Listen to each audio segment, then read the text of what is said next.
Okay, hello there. It is time for Bible time in the girls' room. We got done with Peter, so I asked them what book they would like me to read to them, and it was all spread out. Bale and the Dragon was a couple, Daniel was one, and Morgan wanted Hebrews, and I thought Hebrews is really good. And since Morgan is the biggest and she's going to probably grow up quickest, I'll do what she wanted. So we're going to start in the book of Hebrews. It's one of my favorite books in the New Testament, but I have lots and lots of favorite books in the New Testament. I'm going to read this out of the NRSV, which is just a great translation, and it just is fabulous. I mean, it's very accurate. It's word for word academic translation, so I really like it. So I'm going to start reading Hebrews chapter 1. Then we're going to read all through the whole book. So this is Hebrews chapter 1, and here we go. Long ago, God spoke to our ancestors in many and various ways by the prophets.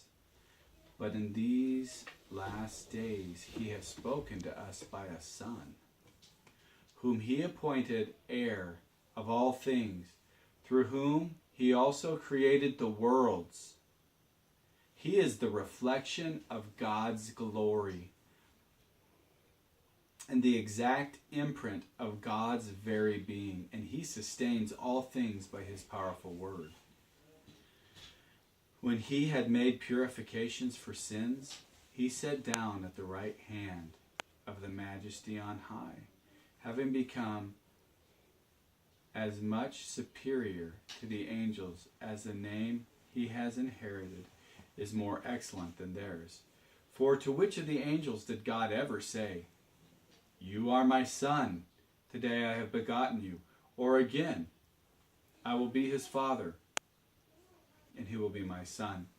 And again, when he brings the firstborn into the world, he says, Let all God's angels worship him. Of the angels, he says, he will make his angels winds and his servants flames of fire.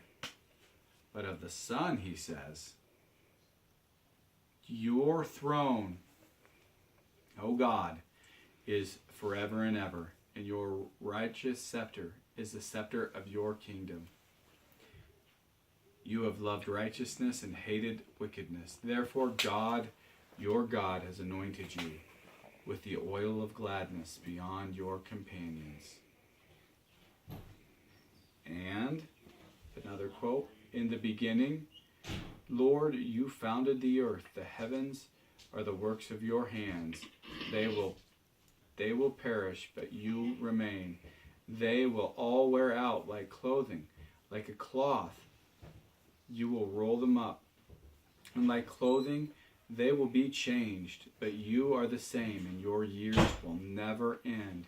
But to which of the angels has he ever said, sit at my right hand until I make your enemies a footstool for your feet? End quote. Are not all angels spirits in the divine service, sent to serve for the sake of those who are to inherit salvation? End of chapter 1. So, anyways, this is a comparison between Jesus, that's who this chapter is speaking of, and I'm pretty sure that was obvious to you. If not, it will definitely be obvious to you as we go through. But what you see here is that Jesus is the Son of God, verses 2, and that this Son was appointed heir by God. He's the heir of all things of God, and through whom he created the worlds. God created the worlds through Jesus. Jesus, it says in verse 3, is the exact reflection of God's glory. It says actually, he is the reflection. He is the reflection of God's glory and the exact imprint of God's very being. That's pretty amazing. You want to know what God is like? We should read about Jesus. And what you'll find is that in this book, it's a encouragement over and over and over to do and hold to the very things that Jesus taught. It says here at the end of verse 3, he sustains all things by his powerful word. Pretty amazing. And then he goes on from there and says, starting in verse 5 through verses 14, like, okay, so which of the angels did God in heaven say this? But he said this to Jesus. Which of the angels did he say? You know, he said this to the angels, but this is what he said to Jesus. And there's a major difference, because Jesus is way more than just a mere man. So anyways, any questions? Come on. I know you do. None? Not any? Brookie?